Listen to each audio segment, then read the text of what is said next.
I was 74, and on Thanksgiving I set the table for the whole family. I thought turkey, candles, laughter, and maybe a little warmth in an old man's life. But right in the middle of dinner, my son stood up, raised his glass, and said, "Stop pretending you're the master here. This is my house and my money. Tomorrow you'll sign the papers and move into a nursing home." The room fell dead silent. No one moved. I sat there, my face like stone, realizing this wasn't just talk. This was war. A few days later, my lawyer told me, "You don't even realize what he's already done behind your back."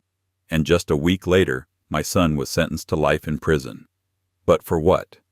My name is Richard, and I am 74 years old. I spent 45 of those years building things that were supposed to last. Bridges mostly, a few seawalls, a handful of county culverts that no one notices until the river rises. I liked the math of it. Loads made sense. Angles behaved. If a structure failed, you could put your finger on the flaw in the plan and the place in the steel. It has taken me longer to accept that families do not follow drawings, that love sags in the middle if you do not shore it up, that pride corrodes faster than salt. I live in the red brick house where my wife, Mary Ann, pressed her palms into the wet concrete step and laughed when I told her she would regret the handprints. She never did. After she died, 11 months and a breath ago, the house kept its size but lost its warmth, like a coat missing the lining. I keep her sewing room as it was, except for the desk I pushed in under the window. That desk is where I sort the mail, square the corners of bills, and tuck the important things into a fireproof box I once thought was overcautious. You learn odd little rituals after a loss. I polish the walnut table on Friday afternoons. I make pancakes on Sundays even if there is no one to eat them but me.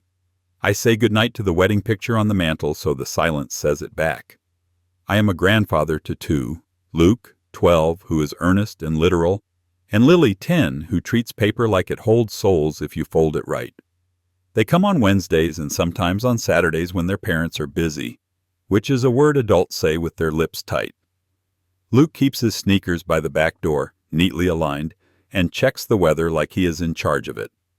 Lily leaves a trail of cut paper feathers wherever she sits, and every time she hugs me she tries to tuck herself under my arm like a secret. When they leave, the house exhales and I listen for the leftover sound of them. Laughter caught in the stairwell, a spoon clinking against a mug. Daniel is my son. He was a boy who ran everywhere and told stories about being a hero. He grew into a man who tells stories about being a victim. I say this not with cruelty, but with the accuracy I have earned.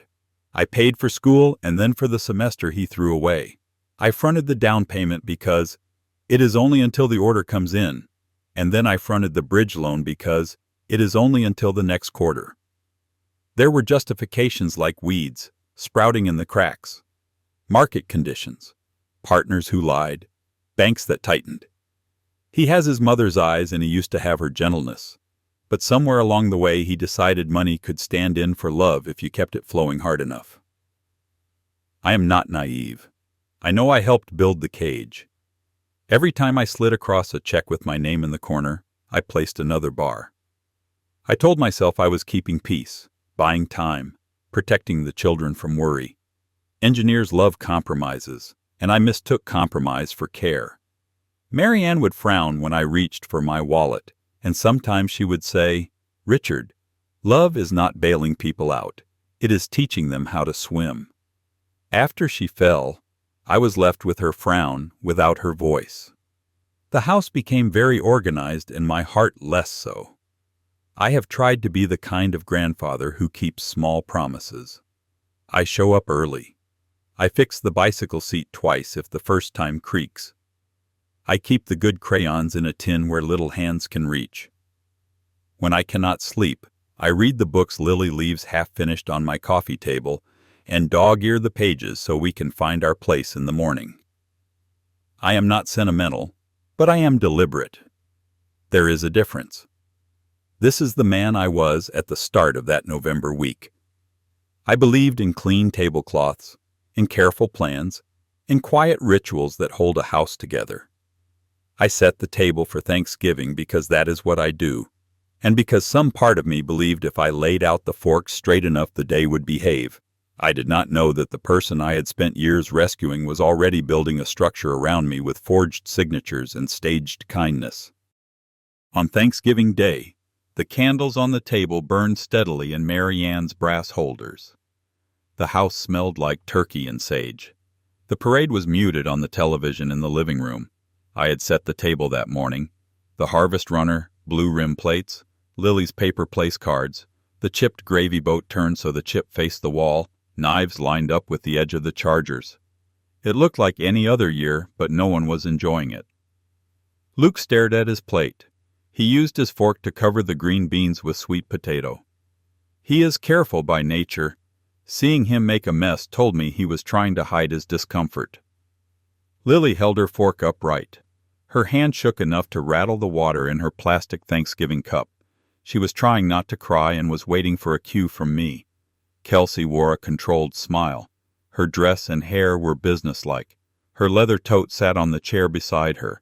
A manila folder stuck out. I could not see the label, but the shape and gloss matched the Cedar Arms brochure I would handle later that week at my lawyer's office. That told me this was not spontaneous. She and Daniel had planned it. Daniel stood at the head of the table, his house, his terms, as he had just announced. Wine glass raised, face flushed from the bottle I had brought because he had forgotten to buy any. He looked past me, not at me. "You heard me. You're not the master here," he said, quieter now, trying to sound reasonable while holding his position. "Tomorrow is placement day, Dad. It is time for a nursing home." I put my linen napkin on my knee and smoothed it. It kept my hands steady. These hands have signed contracts, held Mary Ann in pain, and pulled a Lego out of Daniel's mouth when he was 3. I reminded myself why I was staying calm. Do not frighten the grandchildren. Keep control of the room. Do not give Daniel an outburst he can use against me. "Pass the cranberry sauce, Luke," I said. He looked relieved to have a task. He slid the cut glass bowl toward me with both hands. The ridges from the can were still visible. I put a spoonful on my plate and left it there. Keeping the meal's shape mattered because it kept the children anchored. We went through the motions for about 20 minutes. No one wanted to be the first to stand up. Knives clicked on plates. From the living room the football pregame murmured, Detroit as usual, but it felt far away. I asked Lily about her school play. She whispered that she was the narrator. She was telling me she was watching and recording everything. I told Kelsey the gravy was good. That was deliberate. Courtesy under pressure shows the children that adults can choose their behavior. No one touched the salad. The rolls went cold. The turkey cooled. Luke asked if he could clear the plates. I told him to leave them. I did not want Daniel to think he could move us from one stage to the next on his schedule. When it was time for dessert, pumpkin and pecan, because we always serve both, Daniel took the carving knife without asking. "Allow me," he said. He cut large, uneven slices, scraping the tin so hard that Lily flinched at the sound. I thanked Kelsey for the whipped cream. Mary Ann would have expected that from me, and I wanted the children to see that our standards had not fallen apart. "Grandpa?" Lily said when I pushed my chair back. She did not finish her question. She was checking whether I was all right and whether I would still be there. I put my hand over hers until the shaking stopped. At the door the children hugged me hard. Lily's hair smelled like apples. Luke's chin was damp from spilled water. They held on longer than usual, which meant they understood that what Daniel had said was serious and possibly meant a change in where I lived. I told them I would see them soon. I used clear words and a steady tone. Children listened for tone first. The wishbone was drying by the sink. No one had mentioned it. Outside, the late November air was cold. The widower across the street raked leaves and pretended not to watch. Daniel followed me onto the porch and put on his public voice. "Dad, we can talk tomorrow," he said, loud enough for anyone nearby. "It will all be easier once the papers are signed." He angled his body toward the street and rested his hand lightly on my shoulder so it looked supportive. He wanted witnesses to hear that I had agreed to a plan. I could smell wine and clove on his breath. "Of course," I said. "Tomorrow." Inside that one word, I made 3 lists. First, call Carmen at 8 in the morning, bring the binder, retrieve the deed, confirm the trust documents. Second, collect the mail from the side porch, stop the autopays Daniel had set up, place holds and alerts on all accounts, photograph the file drawer in the hall, and lock the fireproof box. Third, people and safeguards. Tell Luke and Lily I will not disappear. Ask the neighbor to call me if anyone enters my house at odd hours, and check in with my doctor to document my capacity. I looked at Daniel's hand on my shoulder and remembered the first time his small fingers closed around mine at a Thanksgiving table years ago, sticky with cranberry sauce. 2 facts existed at once. He is my son. He has set a plan in motion to remove me and take control of my property. I stepped off the porch so his hand had to drop. The leaves in the gutter scraped together in the wind. I walked to my car without turning back and went home to start my lists. When Daniel was small, he was the boy who could not fall asleep unless his hand was wrapped around my index finger. He would chew on the tip of his blanket and listen while I named the parts of things: bolt, washer, gusset, joist. He liked the words because they worked every time. On Saturdays, we made forts from the couch cushions and built ramp systems for his toy cars down the hallway. He never cheated gravity. If the angle was wrong, he adjusted the stack and tried again. By grade school, he was the child who ran home with every certificate the school printed. He lined them up on his dresser and counted them. If one came in second place, he would turn it over. I taught him how to patch a tire and how to hold a hammer without bruising his own thumb. He listened, then showed off the skill to his mother at dinner. Marianne would applaud like an audience of one and wink at me across the table. In high school, he lost his temper fast, but it cooled quickly. He would slam his door, then appear in the kitchen 10 minutes later, asking if I needed help in the garage. We rebuilt a weed trimmer together one spring. He had grease on his forehead, and an expression I still wish I could put back on his face. After, we sat on the back steps and shared a soda. He asked whether engineers got bored once the project was over. I told him the truth. There is always another project. The first clear change came after college did not stick. He tried a semester, then another, then came home before midterms with a speech about opportunity. He said he did not need a degree to work hard. I believed him at the time. He took a job with a contractor and lasted long enough to buy new boots. Then he found something better, a sales position with a company that sold promotional materials. He liked the word pipeline. He started using it for everything. Money was not the problem at first. Pride was. He hated being told what to do. He wanted to be impressive from the doorway. When he married Kelsey, the two of them made grand plans on paper napkins at my kitchen table. They were both sharp and charming. Marianne would slide her hand into mine under the table and squeeze once. They are young, let them be young. We fronted the wedding deposit. Then we fronted the deposit on their first apartment. When Luke came, I helped them move to a rental closer to the good elementary school. None of these choices felt like mistakes at the time. They felt like family. The second change came after his first business faltered in 2012. He had a logo, a website, and a pitch deck, but not enough invoices. He started calling me during the day, not to talk but to ask. Short-term bridge until the client pays. 2 weeks, Dad. You can just wire it. He learned the words that work on banks and parents. If I hesitated, he named the children. I heard my own voice in his. Solve the problem. Keep the project moving. I transferred money more times than I can count. Each transfer built a habit.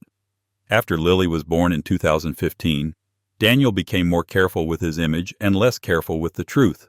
He would drop by under the banner of helping us modernize, which meant taking over tasks without asking. He set up auto payments so you do not have to worry, and wanted my passwords in case there is an emergency. He labeled a folder, house stuff, and placed it in our hall filing cabinet. Papers moved from my desk to that folder without my seeing them move. At the time, I thought he was being efficient. Looking back, I see how he liked to stand in the spot where information flows through. He also became very interested in safety. He tested our smoke detectors twice in 1 week. He counted the steps between the front door and the landing out loud and said the number twice, like he wanted it memorized. He pressed his palm against the banister and said it wobbled. It did not. He suggested a second handrail on the opposite wall. He insisted on a new welcome mat because the old one curls at the edges. When Marianne laughed and said she would just lift her feet, he did not laugh with her. He took a photo of the stairs to show a contractor. He saved the photo without telling me. In late 2019, he brought up power of attorney for the first time. He framed it as convenience. If anything happens, it is good to have paperwork in place, he said, sliding a sample form across the table under the cover of free advice from a friend who helps families. I did not sign then. We agreed I would review it. He did not push, but he watched me tuck the form into my desk drawer like a man watching where a key is placed. When Marianne fell last winter, Daniel took charge before the ambulance came. He knew exactly where the spare key was. He had installed the hide-a-key box himself, so the kids would not get locked out. He moved with urgency and made lists out loud for the paramedics, emphasizing details that made us sound older than we were. After the funeral, he took the lead again. He had a spreadsheet for thank you cards. He handled the obituary online. He reset the alarm code. I was grateful at the time. Grief makes you outsource decisions. In the spring, he started using a new tone when he discussed my future. He was careful to make the suggestions sound reasonable and generous. Think how nice it would be not to worry about mowing. You deserve people around you.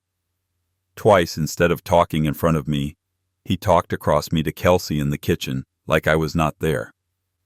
He leaves the stove on, he said once, knowing I was in the next room.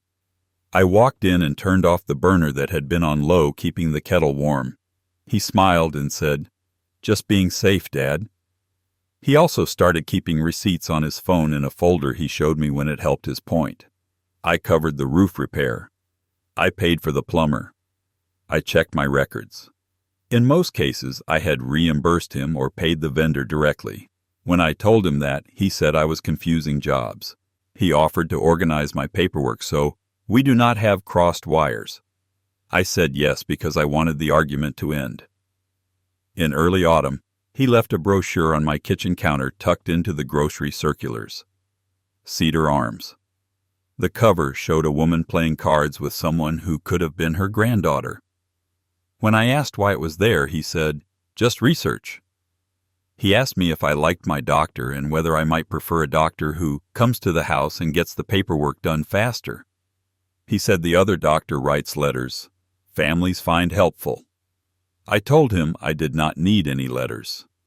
He nodded, changed the subject, and then asked for the alarm code again, because the kids keep forgetting. He already had the code. Looking back, there was not one dramatic turn. There was a series of adjustments like a man tapping a picture frame straighter and straighter until he decides the wall itself is crooked. He positioned himself at the center of my household systems, moved the paperwork into his reach, collected facts that made me sound less capable than I am, and spoke about me as if I were a task to be managed. On Thanksgiving Day, when he stood to make his announcement, it did not start out of nowhere. It was the next step in a plan he had been practicing for years. I saw every earlier step line up in my head, and I understood that if I did not set my own plan in motion, his would run to completion. And I still wasn't prepared for what he planned for me. My son was a lot more cunning than I could have expected, but after everything gets exposed, his fate will be decided by the judge in court. Before we continue, please subscribe to the channel and write in the comments what time it is where you are now. I did not go home to sleep. I went to my office, my late wife's sewing room really, but the desk is mine now, and opened the fireproof box under the desk. I laid out what I had always kept for the day I never wanted, the original deed to my house, the living trust I had set up after my wife died, the binder of account statements and tax returns. I looked at the photograph of my wife, Marianne, on the bookshelf, her smile tilted, her dark hair caught by the wind on that beach in 1973. "Looks like our boy wants to move his father like a piece of furniture," I told her. "Forgive me, love, for what I'm about to do." On Monday morning, I walked into Carmen Alvarez's office with my binder, the zippered pouch from my fireproof box, and a list I had written in block letters so I would not forget a single item. I have known Carmen for 20 years. Her desk was clear except for a legal pad, 2 pens, and a brass stapler. She looked at the binder, then at me. "Finally," she said. She slid a folder across to me, color tabs down the side, and spoke the way a good foreman talks on a site, one thing at a time. "Here's what he's already set in motion," she said. On top, a stack of documents with my name off by 1 letter. Durable power of attorney, a beneficiary change form for my annuity, and a temporary guardianship packet. Everything filled out. Signatures dated 3 days before Thanksgiving. A mobile notary stamp sat on 2 pages I had never seen. "Next," she said, flipping to bank printouts. $42,000 pulled from your brokerage sweep into a joint account. He labeled it household. He also set up 2 monthly autopays out of your checking, one for $1,750 to his card called Home, another for $480 called Maintenance. Both started last month." She tapped a yellow tab. "Mail forwarding, your bank statements and insurance now go to his post office box. Alarm company. He's listed as house manager with full access. He changed the web password and added his phone for 2-factor. He has a copy of your spare key code." Another tab. Printouts and brochures. Cedar Arms, deposit of $7,500 paid by cashier's check. Move in tomorrow at 9. Monthly rate $6,900 to be billed to your accounts. Kelsey got the welcome packet and a packing list. I turned a page and saw my own name on a glossy letterhead I did not recognize. "Capacity letter," Carmen said. "He paid a Dr. Lang to write it without seeing you. That's how he was going to walk you into Cedar Arms and then clean out everything else without pushback." She kept going, steady. "He also tried to change the beneficiary on your annuity, $312,000, so it pays to him. And there's an application for a life insurance policy on you for $500,000 that you did not sign.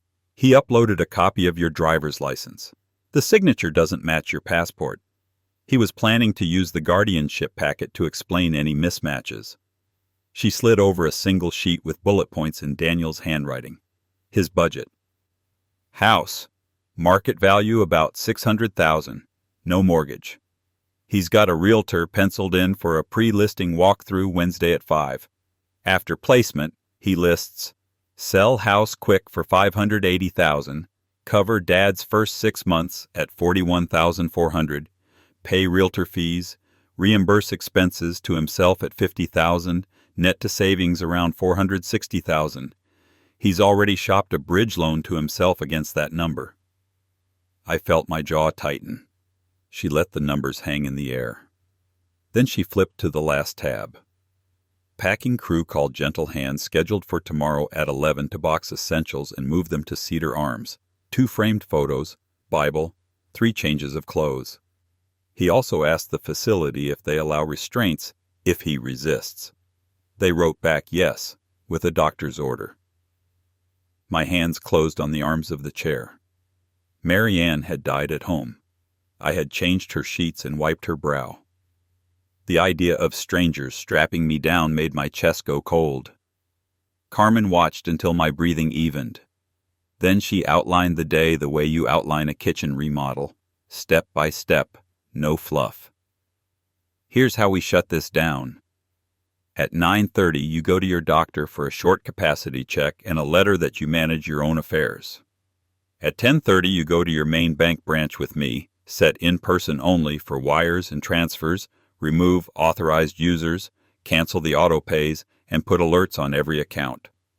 We'll reverse the $42,000 and flag his account. At 11:30, locksmith at your house. Rekey doors. Change the keypad on the garage. New safe for the documents. Noon, alarm company. Reset codes. Remove Daniel's phone. 1 o'clock, post office to kill the forwarding order and reclaim your mail. 2 o'clock, we hand deliver a simple stop notice to Cedar Arms. Admission revoked.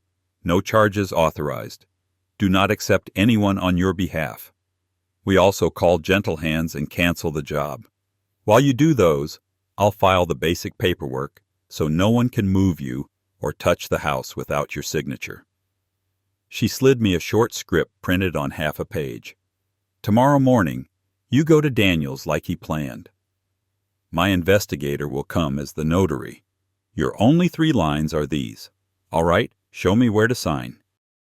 Remind me again why the capacity letter is needed if I'm agreeing. How much was the deposit for Cedar Arms?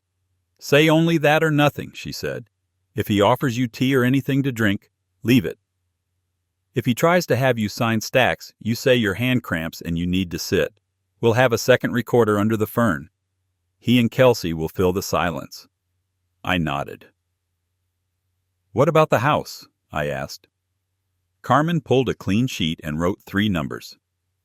House equity roughly $600,000. Annuity $312.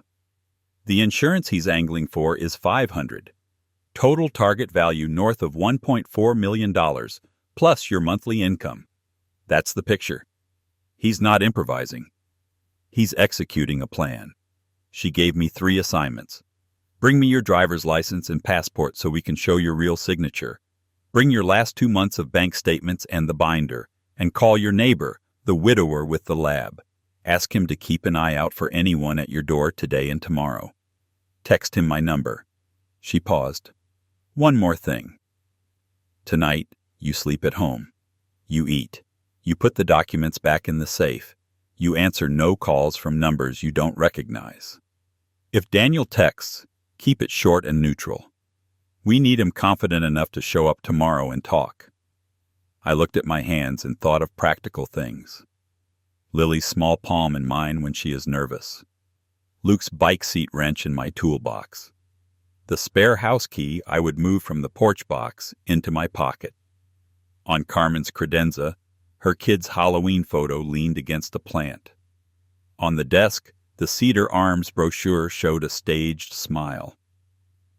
What's the point of all this, besides stopping him today? I asked, though I already knew. The point is to close every door he's opened and make a clean record while we do it, she said.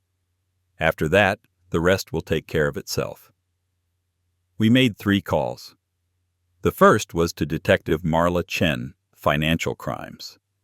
The second was to the District Attorney's Elder Abuse Unit. The third was to the same number Daniel had on speed dial for me when he needed help with tuition, down payments, bailing out his business ideas. The mobile notary who helped families. By dinner time, the plan was set. I had the doctor's capacity letter in my inside pocket. The bank had flipped wires to in-person only, removed Daniel from my profiles, and reversed the $42,000 transfer.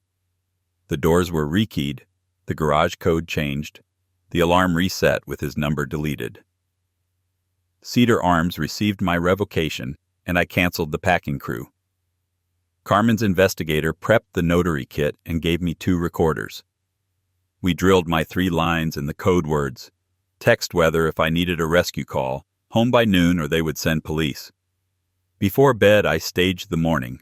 I laid out a jacket with deep pockets, packed my binder, passport, the letter, and spare keys, moved the porch key into my pocket, and photographed my files. I set 2 alarms, shared my phone location with Carmen's office, and left a short note for Luke and Lily saying I was safe in staying here. I rehearsed the sequence. Park down the block, text here, hands visible, except nothing to eat or drink.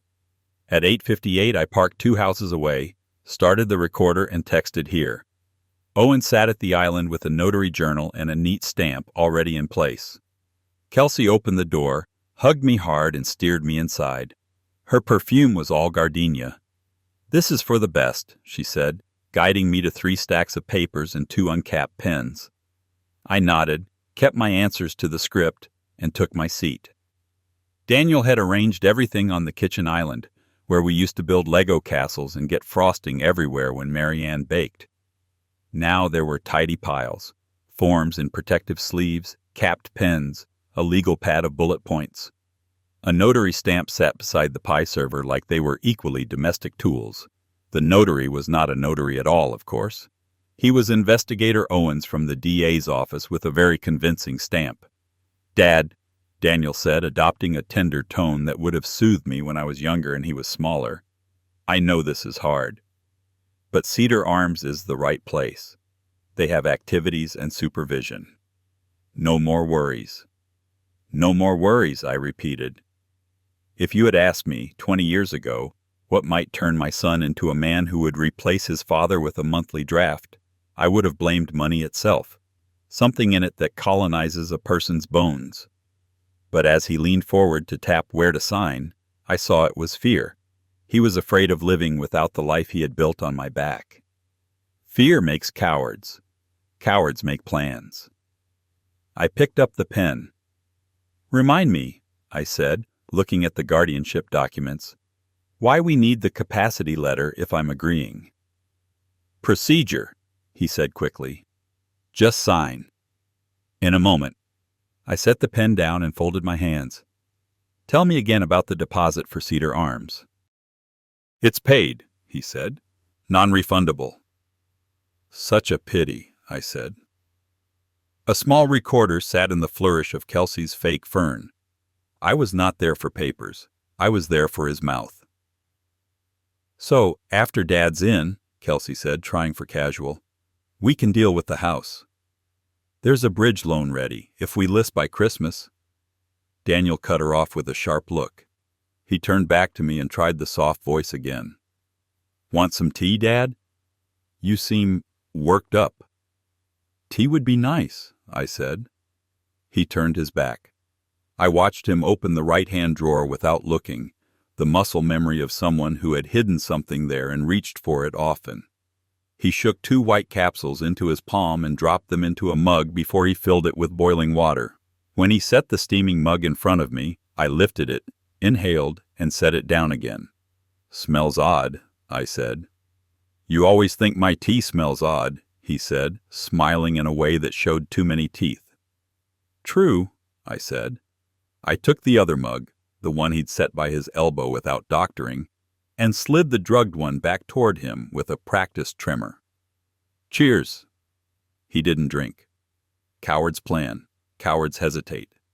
"You know," I said quietly, "your mother hated chamomile." He flinched like I had slapped him. The mention of Mary Ann hit harder than anything I could have said about money. His eyes went flat, then hot. He shoved both mugs away.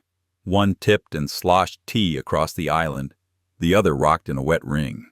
The capsules left white smears on the glass, clung there a second, then slid under and vanished. Kelsey jerked back from the spill, pressing a napkin to the edge like she could save the paperwork. Daniel's shoulders rose. He planted his hands on the counter and stared at me the way a man checks a door for weakness. I signed nothing. I set the pen down, cap on, pushed the stack of forms back an inch, and folded my hands. The room went quiet except for the refrigerator's fan. Daniel's jaw ticked. As a boy, he could not stand a pause. He'd fill it with big promises. As a man, he filled it with orders. "Listen," he hissed, leaning in so close I could see the burst capillaries in his eyes. "We are doing this. If you balk at Cedar Arms, we do the other thing. I have a guy who can make a fall look like a fall. Top of the stairs, head first. 10 minutes, it is over. We do it this week. We bury you with dignity. Everyone moves on." His hand slid toward the right-hand drawer out of habit, the same drawer he had used for the pills. Kelsey touched his arm to stop him. "Daniel," she said, voice tight, "enough." "They know," he snapped, shaking her off so hard her bracelet clicked on the quartz. He turned back to me and squared his stance, like he was deciding whether to try intimidation or impact. His shoulders rolled. He was ready to shove, to grab, to make the kitchen a place where force decided outcomes. Carmen stepped from the archway and set her card on the top sheet, face up. Carmen Alvarez, attorney, it read, simple and clear. Owens rose from his stool, flipped his notary journal closed, and showed his badge. In the corner, the plastic fern blinked a red dot as the recorder saved. The air changed, quiet but charged, like metal before a storm. Daniel laughed once, too loud, and then the laugh broke. "You think that's enough?" His hand swept across the island, flinging the pen and splashing more tea. He grabbed the back of a stool and dragged it an inch like he might heave it. Owens did not move, just set his feet and said, "Daniel, hands where I can see them." "It's enough for solicitation," Owens said, voice steady.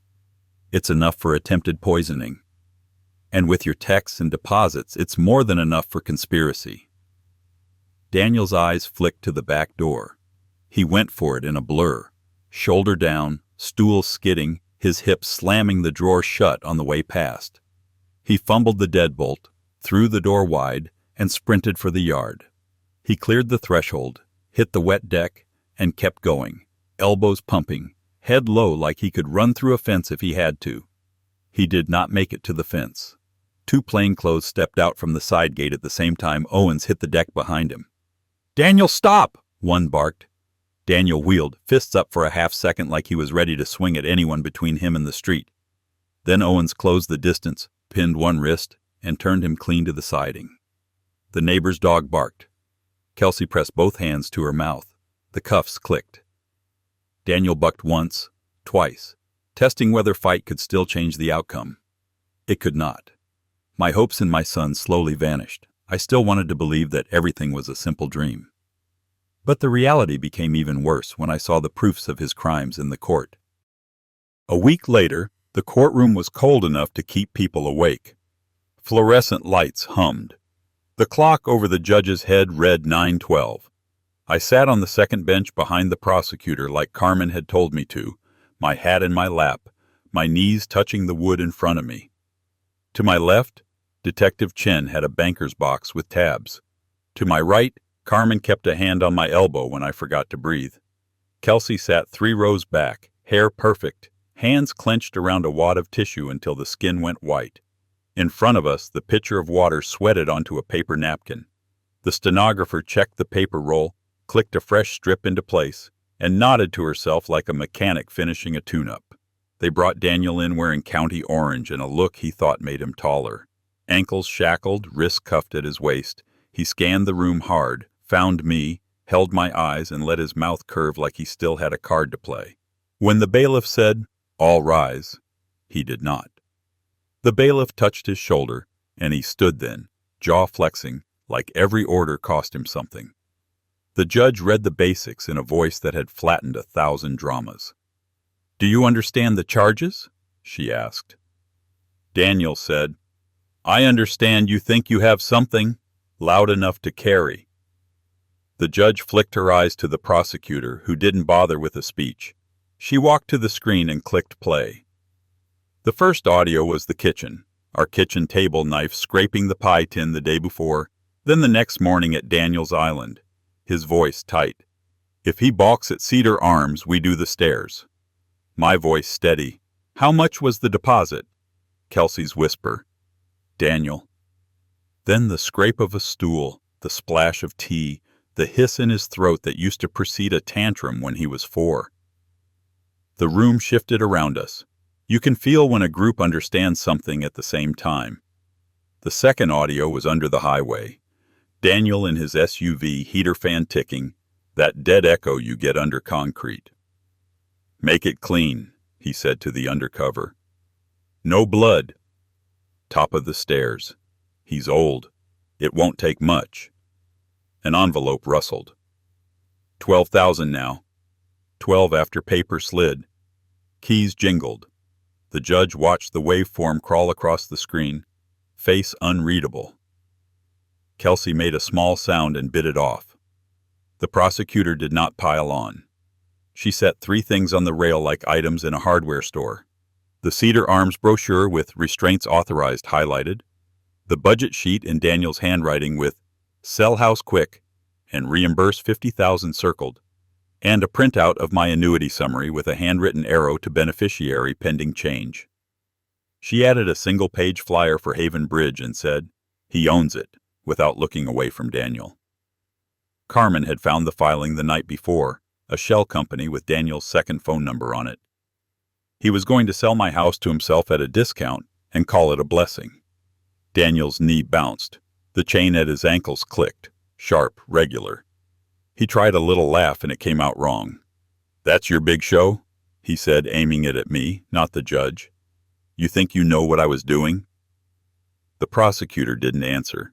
She just put down one more page, a screenshot of a text Daniel had sent Kelsey.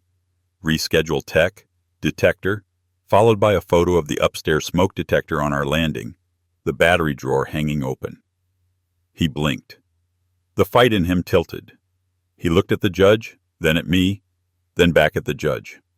"I want to speak," he said. His lawyer touched his sleeve and shook his head. Daniel jerked away. "I want to speak." "Say what you intend to say to me," the judge said, "and choose carefully." He faced the gallery, not the bench, because he has never known where authority really sits. He focused on me like we were alone in our garage.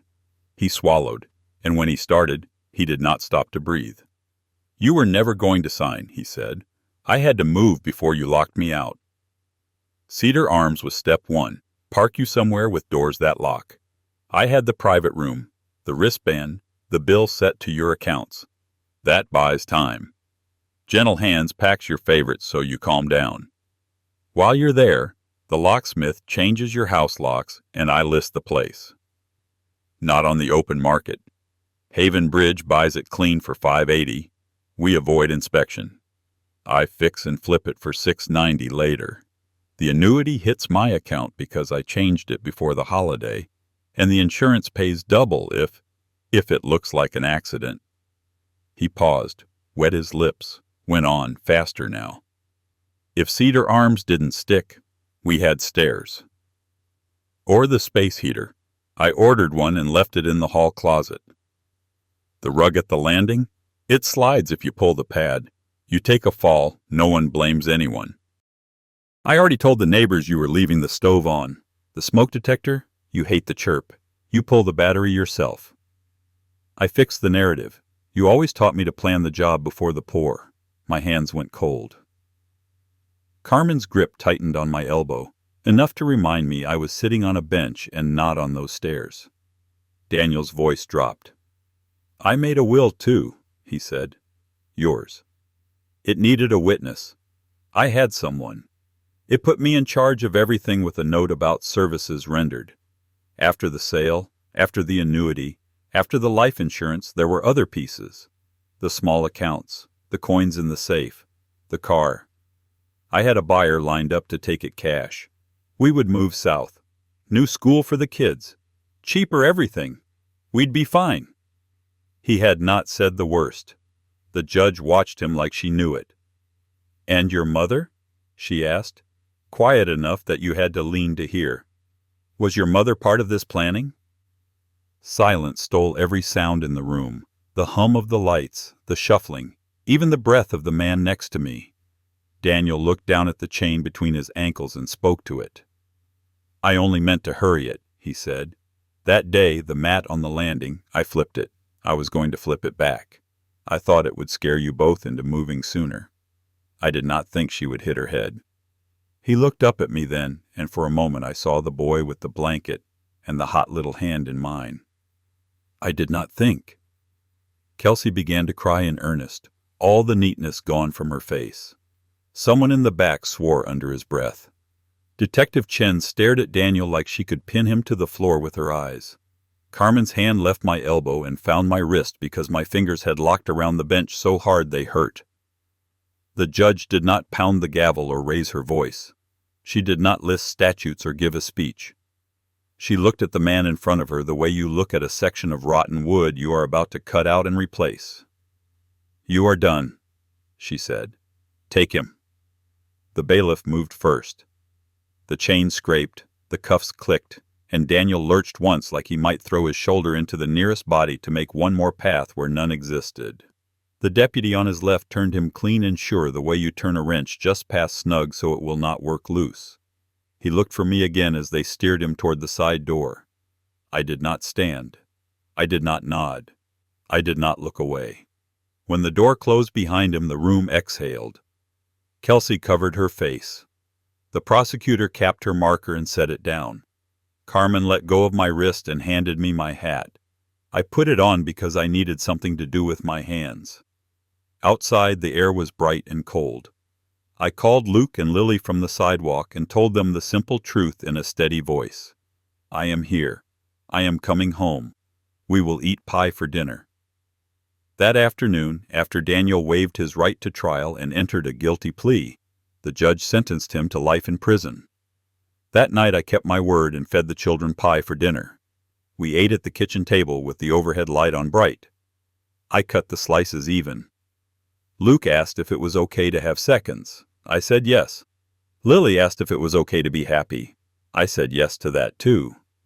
After dishes, we went to the hallway.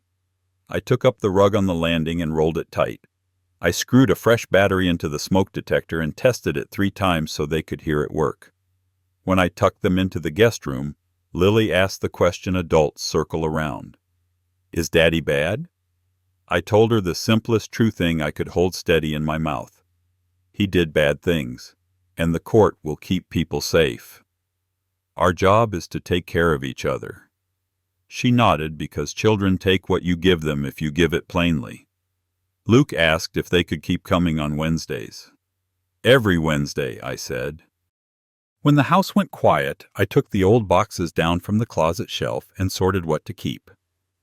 I kept his kindergarten drawings, the photo of him missing front teeth, the Polaroid of Marianne holding him like she had won a prize. I threw away the printouts of his business plans. I wrote him a letter I may never mail. 2 pages of facts and the line he has never once said to me, "You can't have everything." I left the pages on my desk until morning to see if they still felt true by daylight. In the week that followed, I did small repair jobs that no one but me would notice. New screws in the banister, a different welcome mat that does not slide, a steel box bolted to the floor inside the closet. I met with Carmen and signed what needed signing to make sure Luke and Lily would not pay for their father's choices. I called the neighbor and thanked him. I drove to the cemetery and told Marianne, out loud, what had been said in that courtroom. I did not ask for a sign. I stood until my legs ached, then went home. People like to tell tidy stories about justice, as if courts return the world to factory settings. The truth is more stubborn. The children will ask again. Answers will change as they grow. Kelsey will live with what she saw and what she said or did not say. The house will always have 13 steps. There will always be a day in late November when the air smells like sage and you can feel the absence in a room like a draft. And there are questions that do not smooth out. When does helping a child become arming him? How much of this did I build each time I wrote a check to keep the peace? If I had drawn a hard line 10 years ago, would he have learned a different way to stand in the world? Or would he just have started this plan sooner? What does a father owe the child who becomes a danger to everyone else in the house? What does he owe the grandchildren who are watching how adults choose? Will I visit him? If I go, do I bring a photo of the boy he was or the budget sheet of the man he became? Do I keep his baseball glove in the hall closet for Luke? Or does every object have a shadow now? If forgiveness means nothing changes, is it still forgiveness or only forgetting? If I do not forgive, what kind of grandfather am I when I tell those two to choose kindness? I do not know the right words for all of it. I know only the next choices I can make. I will keep the doors open to the right people and close to the wrong ones. I will tell the truth without dressing it up. I will count the steps with the children until they stop counting. And when the question comes again, what do you call it when a father turns his son in? I will ask the only thing that matters. What would you have me call it? Justice? Betrayal? Or the only way left to keep the living safe? Share your thoughts with me in the comments. My grandpa's words really happened. I believe him. If you want more true tales stories like this, hit subscribe.